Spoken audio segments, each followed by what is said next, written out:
প্রিয় দর্শক আসসালামু আলাইকুম। আজ আমি আপনাদের সঙ্গে আলোচনা করব ছাগলের বাচ্চার যদি সর্দি কাশি হয় তাহলে কিভাবে চিকিৎসা করবেন এবং কোন ধরনের ট্রিটমেন্ট দিবেন। বিশেষ করে এই ঠান্ডার মৌসুমে দেখতে পাবেন আপনারা ছাগলের বাচ্চাগুলো বিশেষ করে সর্দি কাশিতে বেশি আক্রান্ত হয়।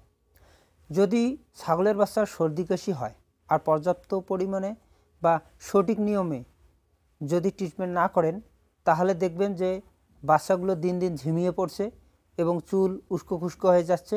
পরে দেখবেন যে হঠাৎ করে ছাগল মারা যাচ্ছে ছাগলের বাচ্চাগুলো। তাহলে অবশ্যই আমাদের ট্রিটমেন্ট করা প্রয়োজন ছাগলের বাচ্চার যদি সর্দি কাশি হয়।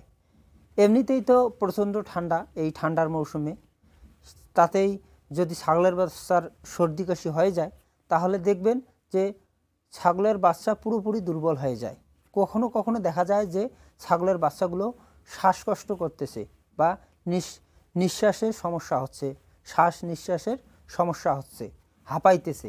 তাহলে কোন ধরনের চিকিৎসা করবেন, কিভাবে ট্রিটমেন্ট দিবেন, বিশেষ করে ছাগলের বাচ্চার ক্ষেত্রে আমি আজ সম্পূর্ণরূপে ইনজেকশন সম্বন্ধে বলবো যে কোন ইনজেকশন দিলে বিশেষ করে ছাগলের বাচ্চা দ্রুত রিলিফ পাবেন এবং এটার রেজাল্টও ভালো।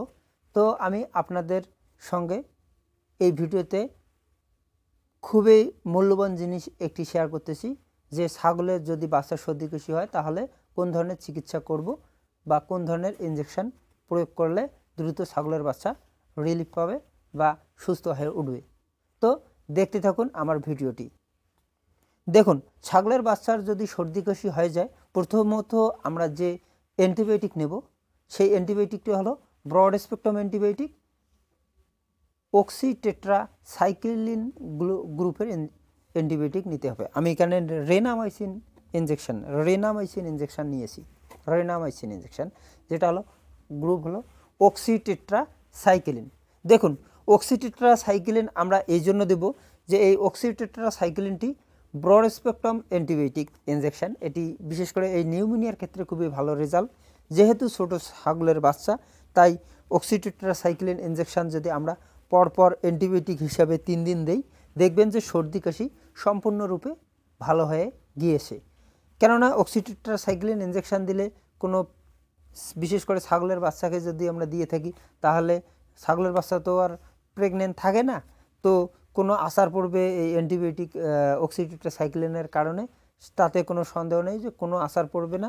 কেননা ছাগলের বাচ্চা তো আর প্রেগনেন্ট হয় না এবং ছাগলের বাচ্চাকে যদি অক্সিটেট্রাসাইক্লিন পরপর 3 দিন দেওয়া হয় তাহলে দেখবেন যে ছাগলের বাচ্চার যদি সর্দি কাশি হয়ে থাকে তাহলে পুরোপুরিভাবে শেষ হয়ে গিয়েছে এবং পুরোপুরি ভালো হয়ে গিয়েছে ছাগলের বাচ্চার সর্দি কাশি।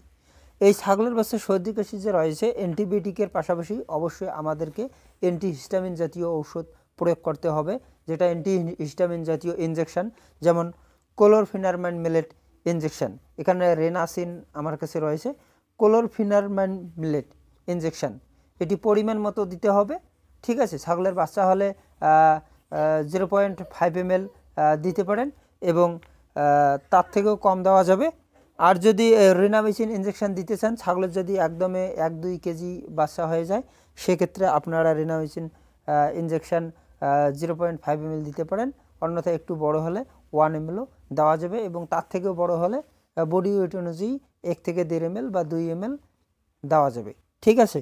তো এই দুটি ইনজেকশনে যদি আপনারা দিয়ে থাকেন তাহলে দেখবেন যে মোটামুটি এক নাগাড়ে মোটামুটি 2 থেকে 3 দিন দিতে হবে, কিন্তু একদিনে কিন্তু রেজাল্ট পাবেন না।